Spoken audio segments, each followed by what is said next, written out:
ஆண்டவரும் இரட்சகருமாகிய இயேசு கிறிஸ்துவின் இனிய நாமத்தில் உங்கள் யாவருக்கும் அன்பின் வாழ்த்துக்களை தெரிவித்துக் கொள்கிறேன். அருமையான தேவ பிள்ளைகளே, புதிய நாள், புதிய நம்பிக்கை தின தியானத்தின் மூலமாய் இந்த நாளில் கூட உங்களை சந்திப்பதில் நான் மிகுந்த மகிழ்ச்சி அடைகிறேன். அல்லேலூயா.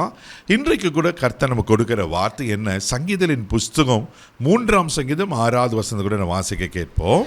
எனக்கு விரோதமாக சுற்றிலும் படையெடுத்து வருகிற 10,000 பேருக்கும் நான் பயப்படேன். அல்லேலூயா. அங்கே தாவீது ஒரு பயங்கரமான ஸ்டேட்மெண்ட்டை சொல்றாரு. தேவ பிள்ளைகளே, எனக்கு விரோதமாக சுற்றிலும் படையெடுத்து வருகிற 10,000 பேருக்கும் நான் பயப்பட மாட்டேன். இது எப்படிப்பட்ட சூழ்நிலை சொல்கிறீங்கன்னா, அதனுடைய அந்த மேலே இருக்கிற அந்த டாப்பிக்கில் நீங்கள் பார்த்தீங்கன்னா, தாவீது தன் குமாரன் அப்சலோமுக்கு தப்பி ஓடியில் பாடின பாட்டு எப்படி இருக்கு பாருங்க. அவன் சொந்த குமாரனை தாவீதுக்கு எதிராக வரான். அங்கே குமாரனுக்கு பயந்து தப்பி ஓடும்போது தாவீது சொல்லுகிறார்.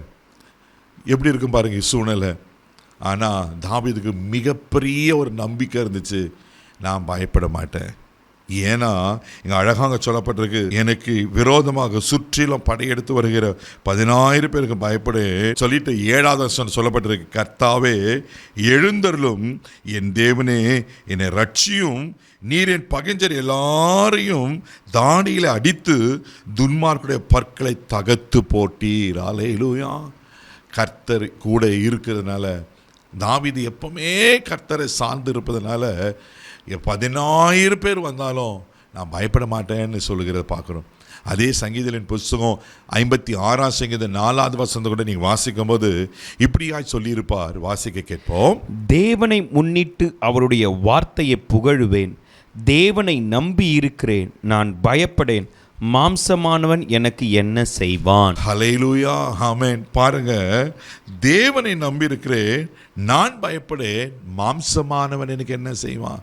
நான் தேவனை நம்பி இருக்கிறேன், நான் தேவனை சார்ந்திருக்கிறேன்.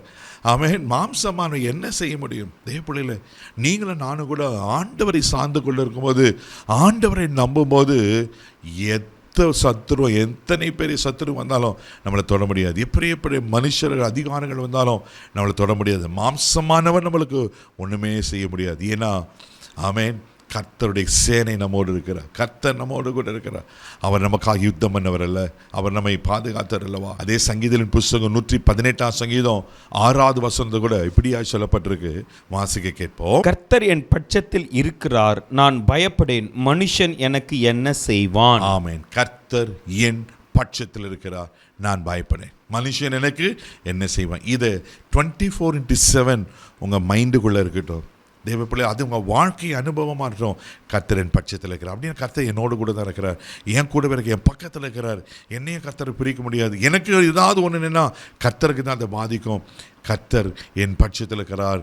நீங்கள் அறிக்கை செய்து அவரையே சார்ந்து கொள்ளும்போது தேவ பிள்ளையில நிச்சயமாகவே கர்த்தர் உங்களுக்காக யுத்தம் பண்ணுவார். ஆமென். கர்த்தர் உங்களோடு இருந்து எல்லா எதிரும், எத்தனை 10,000 பேர் உங்களுக்கு விரோதமாக யுத்தம் பண்ண வந்தாலும் சொந்த பார்க்காதீங்க, கர்த்தர் உங்கள் பட்சத்தில் இருக்கிறார். அல்லேலூயா.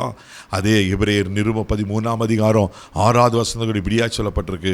வாசிக்க கேட்போம். அதனாலே நாம் தைரியம் கொண்டு, கர்த்தர் எனக்கு சகாயர், நான் பயப்படேன், மனுஷன் எனக்கு என்ன செய்வான் என்று சொல்லலாமே. ஆமென், ஆமென். அல்லேலூயா. தைரியம் கொண்டு, கர்த்தர் எனக்கு சகாயர், நான் பயப்படேன். தெய்வ பிள்ளையில, கர்த்தர் உங்களுக்கு சகாயராக இருக்கிறாரு, பயப்படாதீங்க. அவர் எல்லாவற்றையும் பார்த்து கொள்வார். அவர் உங்களோடு கூட இருக்கிறார். உங்களுக்கு எதிராக வர எந்த சூழ்நிலை இருந்தாலும் உங்களை சேதப்படுதாதபடி அவர் பார்த்து கொள்வார். பயப்படாதீங்க. கண்களோடு நம்ம செபிக்கலாம். தகப்பனே, உமக்கு நன்றி சொல்லி உம்மை துதிக்கிறோம், ஸ்தோத்திரப்பா. ஆண்டவரே, உமக்கு நன்றி. ஆமென். நன்றி. தாவீது சொல்லுகிறோமாய், நான் கர்த்தரை நம்பி இருக்கிறேன், நான் பயப்படேன். ஆண்டவரே, உமக்கு ஸ்தோத்திரம். கர்த்தரின் பட்சத்தில் இருக்கிறார், நான் பயப்படேன். அப்பா, நீங்கள் கூட இருக்கிறீங்க, ஸ்தோத்திரம்.